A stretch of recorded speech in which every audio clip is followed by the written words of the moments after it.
Tidak mau juga dicederai hak saya, hak konstitusi saya sebagai warga negara. Kalau saya salah, saya siap menghadapi. Tapi kalau kau salah, kau juga harus siap menghadapi pengadilan.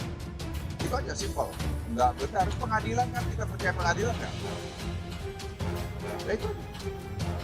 Saya bilang Anda percaya pengadilan. Ya dari pengadilan yang memutuskan kalau saya salah, penjara saya.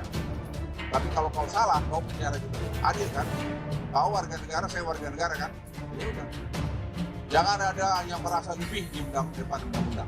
Tapi kami akan jalankan semua proses ini dengan cara yang baik, dengan bukti tambahan yang juga sudah cukup banyak, saksi juga sudah cukup banyak, tambahan nanti di persidangan. Jadi kami dengan senang hati akan memanfaatkan media publik atau forum publik yaitu pengadilan untuk justru makin membuktikan dan menunjukkan apa poin yang kami sampaikan dan poin yang kami kritik tersebut.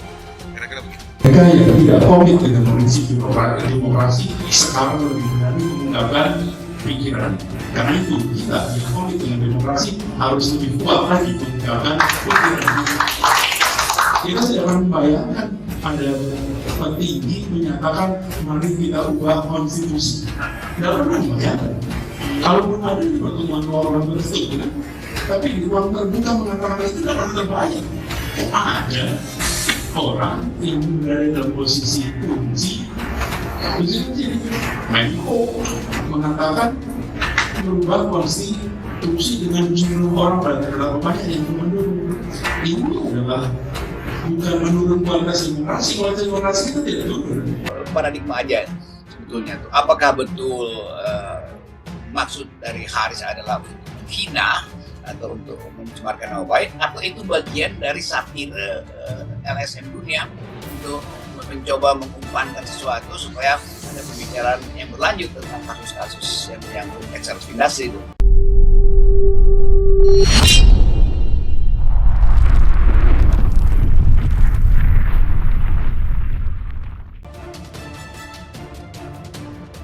Anies singgung ada Menko ingin ubah konstitusi, ini kata jubir Luhut.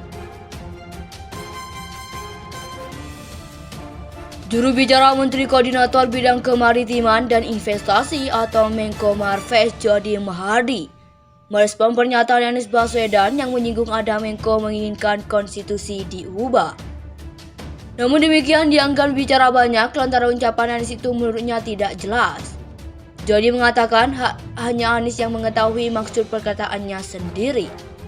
Saya tidak bisa mengomentari sesuatu yang tidak jelas, jadi yang bisa menangani industri ini hanya Pak Anies, kata Jody kepada Kompas.com, Senin 23 Maret 2023. Jody pun mengklaim Menko Marves Luhut Binsar Panjaitan tak pernah bicara soal keinginan mengubah Undang-Undang Dasar 1945. Memang, Jody mengaku bahwa Luhut sempat menyuarakan wacana penundaan pemilu 2024 namun tidak dengan perubahan konstitusi. Ya, kita bicara faktual saja, ada tidak Pak Menko Luhut atau Menko lain bicara mengenai perubahan konstitusi, ujarnya. Berkebalikan dari pernyataan Anies, Jody memastikan Luhut berkomitmen untuk menciptakan demokrasi yang sehat di tanah air. Ya, pastilah kalau ada demokrasi yang sportif, kalau demokrasi artinya orang bebas melempar tuduhan atau isu memang ada yang mau, tuturnya.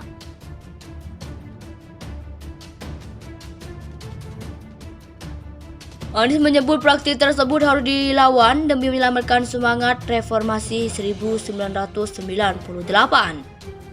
Dia juga bilang bahwa setiap aturan terus dijaga dan dihormati demi masa depan yang lebih baik.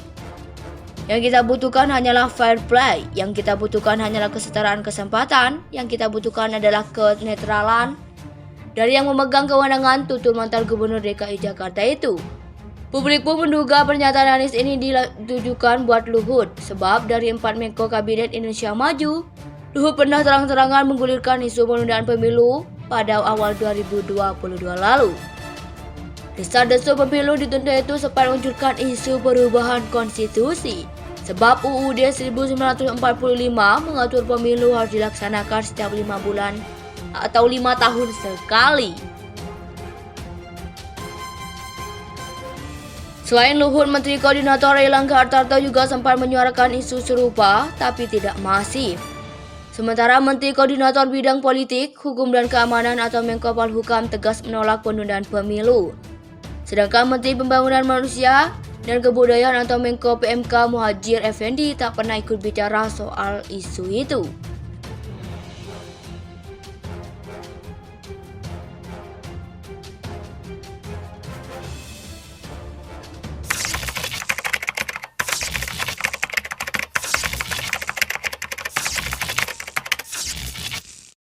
Saya mau juga dicederai hak saya, hak konstitusi saya sebagai warga negara. Kalau saya salah, saya siap menghadapi. Tapi kalau kau salah, kau juga harus siap menghadapi pengadilan.